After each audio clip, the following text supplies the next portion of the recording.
तर hello guys, welcome back to my channel. तर आज डे 4 आहे माझ्या डेली ब्लॉग चॅलेंजचा. तर मी काल आजारी होतो. आज थोडंफार बरं वाटतंय म्हणून आज काम सुरू केले, पण परत नाईट शिफ्टच सुरू आहे. तर चालायचं ते तरी काय करणार आहेत. आणि एकच दिवस मला सिक लीव्ह भेटली. ट्राय केलं 2 दिवस काढायची, पण कारण की बाकीचे मेंबर ऑलरेडी नाईट शिफ्ट केलेले आहेत, तर चालायचं. तर मोस्टली नाईट शिफ्टमध्ये प्रॉब्लेम काय होतो की तुमची बॉडी नाईट शिफ्टला अडॅप्ट करत नाही. कारण की आपल्या बॉडीला सवय असते सकाळी लवकर उठून. आता माझं डेली रुटीन काय आहे की मी संध्याकाळी 10:30-11च्या दरम्यान झोपतो रात्री, आणि सकाळी 6-6:30च्या दरम्यान उठतो. मग त्यावेळेस काय होतं की आता माझी बॉडी काय होते, मी आताच रात्री 4 सकाळी म्हणजे नाईट शिफ्ट संपून 4ला झोपलो तरी पण मला सकाळी 6ला जाग येतेच, आणि 6 नंतर मला झोप म्हणजे क्वचितच केव्हा तरी लागते. तो प्रॉब्लेम होतो, मग बॉडी अडॉप्ट करून घेत नाही एन्व्हायरमेंट आपलं.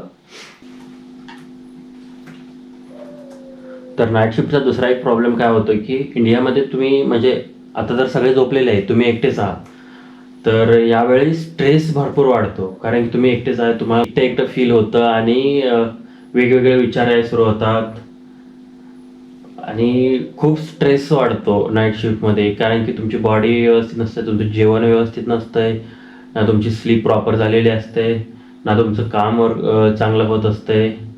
पूर्ण स्ट्रेस वाढत असतो. मग त्यामुळे वाईट वाईट विचार येतात, वेगवेगळे विचार येतात, आणि त्या गोष्टी तुम्ही कोणाला सांगू पण शकत नाही, आणि तुम्ही काही करू पण शकत नाही. तर हे 2 दिवस आजारी पडलो, त्यात एकच वाईट वाटते की जिम चुकलंय. कारण की जर नाईट शिफ्ट तुम्ही करत आहात तर जिम महत्वाचं आहे. तुमचा स्ट्रेस किंवा जो थोडं तर फार बॉडी पेन असलं तर किमान तुम्हाला झोप लागेल, नाहीतर झोप पण लागणार नाही. मी माझं सांगतो, बाकीच्यांचं मला काय माहिती नाही, पण मी जिमला मिस करत आहे. तर आता जवळपास 3:30 वाजलेत, आणि आता मी आणि थोड्या वेळाने लॉग आउट करून झोपणार आहे. तर हे आहे माझी म्हणजे मी ज्या फेस केलेल्या कंडिशन नाईट शिफ्टमध्ये. तर तुम्हालाही अशा काही होतात का, तर कमेंट करून नक्की सांगा, आणि चॅनलला सबस्क्राईब करा, आणि व्हिडिओला लाईक करा. थँक्यू.